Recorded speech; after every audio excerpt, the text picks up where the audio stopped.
Ọhaneze ndị Igbo awụchikwana m ka nsị awụchi n'ụbọchị nke tata biko ka isi ekwu okwu a na-asị na ọ ya dịlụ nwoke mma na ọ ya dịlụ nwaanyị mma biko na achọrọ m ka unu nene ka Matthias Ezeaku si ezu ndị mmadụ oshi.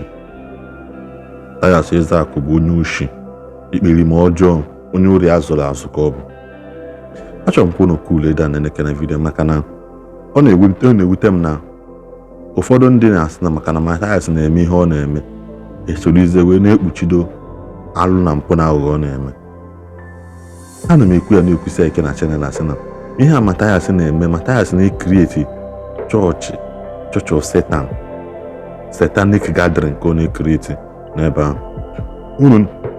Unu nene anya na vidiyo na chọọchị ya niile unu afụ na o nwere some set of ndị okenye nọ ebe ahụ. Ha anaghị akwụ ọtọ, ha anaghị eso eme anything niile ha na-eme ebe ahụ. Ndị ahụ ihe ọlụ ha bụ ịkọ mmadụ nsị ka ha nọ na inwe anwa zọọ ịzụta ha efe gị ya onye ha na-alụ dị ihe ahụ.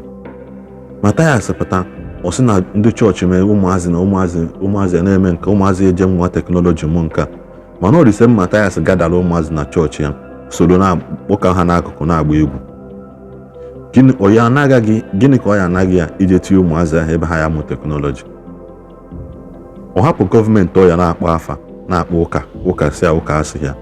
Ọ chọrọ ikwu aba religion ekwugo m ya si ya na gosi m ihe onye ọgọ mmụọ gị onye omenala n'ụzọ eziokwu gị any company o nwere na Naịjirịa nọ na ala Igbo anya na-adị ekwu okwu Naịjirịa. Agwago m ya tụwa aka ofu company ọ ya sị gị na onye a bụ onye omenala n'ụzọ eziokwu na ihe ọ nwe na ihe ọ na-emepụta. Matthias pụtara ọsị na ụka na anọfere, Matthias na anọfere. Matthias pụtara ọsị na ụka na-eji etinye na kwaya, Matthias nwe kwaya. Ọ sị na ụka ọ dị against communion, Matthias na-eke ọjị as communion, Matthias na-ana donation. Nenenu ka esi wee mee Matthias expose ka o si ezu ndị mmadụ oshi na ala Igbo maka onye na-echa vidiyo ka na-asapọtụ Matthias. Unu niile niile ije psychiatry hospital. Ngwa nenenu vidiyo kwa unu. Ọhaneze ndị Igbo ndewonu, ọmụa ka a na-akpọ ọkwa na ije ụwa. Ịmara ndị be anyị si na emebe ụzụ ọbara onye aghụghọ, ihe omi na iwu emebe mkpọtụ ọbara onye aghụghọ. The supporters of Matthias Ezeaku ga-enụ ntị, kpọọ ihe ọjọọ rukwa echi ihe ọjọọ ka bụ ihe ọjọọ. Matthias Ezeaku sị anyị let's go back to the root, jemebe omenala ndị egede na ndị mbụ.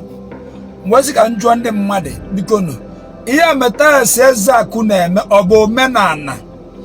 Ngwa ndị mmadụ chọọchị o mepere ihe a bụ omenala, asị m na ọ bụrụ chọọchị. Ngwa ka anyị mee na experiment na ngwa chọọ nke unu watch ya vidio a ka unu fụ ebe Matthias Ezeaku na-eme ekpere. Ha jikọrọ aka ọnụ, ọ sị ndị a jikọ aka ọnụ ga-ekpe ekpere maka na ebe na Bible si where 2 or 3 people are gathered in my name that God is there. O wezi ka ha jikọ aka ọnụ ga-ekpe ekpere. That is what he is practicing. Watch the video ka efu ka esi jikọ aka ọnụ wee na-ekpe ekpere. Watch the video.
For the video, ngwa n'anya Matthias Ezeaku condemned why people get to church gana ekpere ọ na ha enweghị ike na nwere dị ka amonsu na nwere dị ka mmadụ igbu mmadụ ibia in a spiritual realm ebe nwere dị ka mmadụ imegide mmadụ ibia ka ebe dịrọ si church si na jikọ aka ọnụ ka ekpere wee ndị na-emegide ndị omenala ka Chukwu oke megide ha ọgwa otu ekpere ahụ na condemn ka number 1 experiment ka anyị nọ ngwa number 2 achọ m kunu washa kunu fu ebe a na-enye offering kunu fu ebe a na-enye offering ọ sị na ndị chọọchị na-enye offering na ha ji anya private jet adatuham that one I did that one enwe ndị chọọchị ji nke anya private jet mgbe ndị ji chọọchị jikwa ego offering na-enyere ndị ogbenye aka ngwa wash ya nke Matthias Ezeaku wash it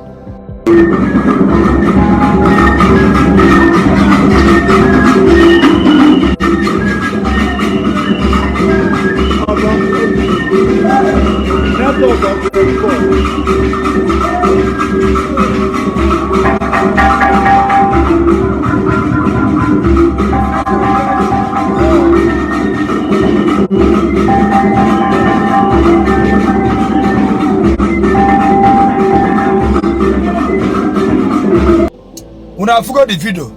Here our pattern in the church. Mwanekwe na anya I no experiment. Acha mkuno fumbe Matthias Ezeaku ndị kwaya na-ekwu ukwe. Maka ibe na church ndị church na-enwe kwaya na-ekwu ukwe. Maka unu sere ya abro church. Ya na experiment. Mgbe watch the video kunu febe ndị kwaya na-ekwu ukwe. Watch the video.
Una afugia na an experiment I had a corner.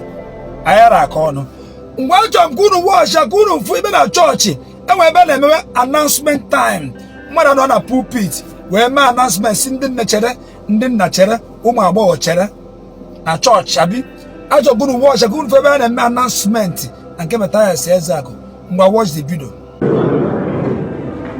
I get to know why you na ni school ga ga and also my devotion why the 50 up there go why na ni on the 50 aba sound we it time oya na we it time then oba ko na da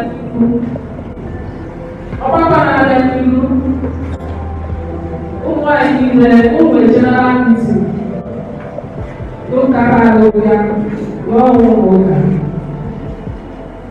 I check out our website support na dey number corner there Igbo.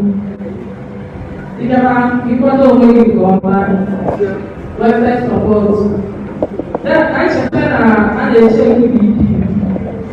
If I don't give no 40 years to work on the they don't give.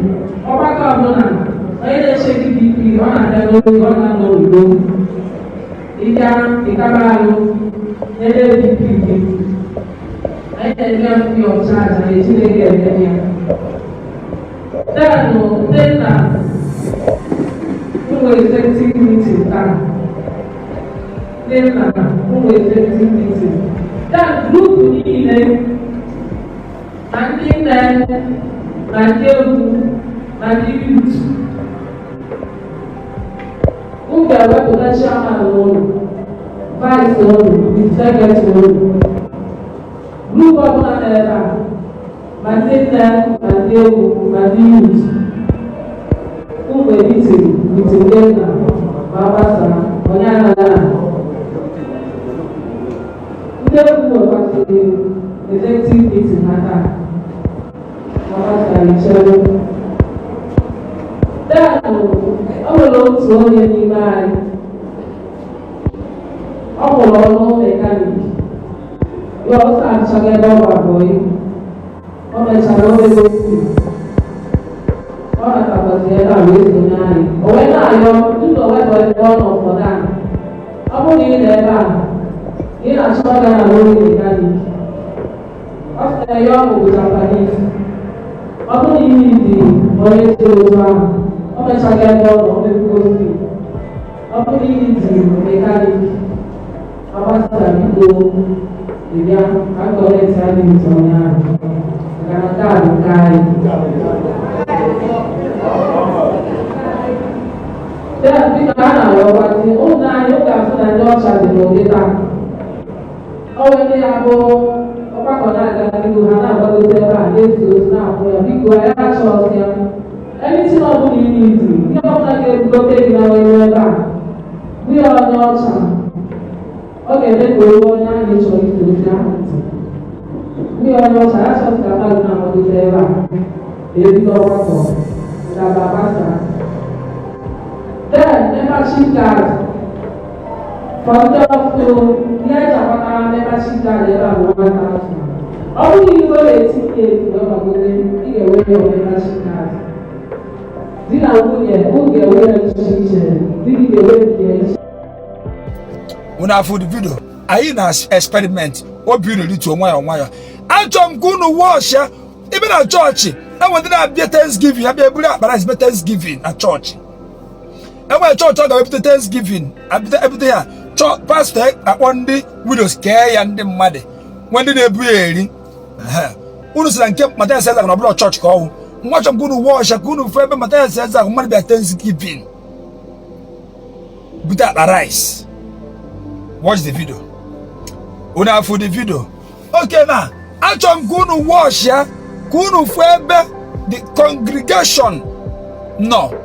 Mana agwu ya na Department of Children kuno fear wash anya una for the video wanda mjano nti unu ga gba na azu oche na church a na azu oche na azu church a unu ga fa ebe na membership card ebe na eru okpu ha na ya na eri ere akara ha na eri ere ebe ka na church ị ga fa ebe na erekwe Bible ebe na ere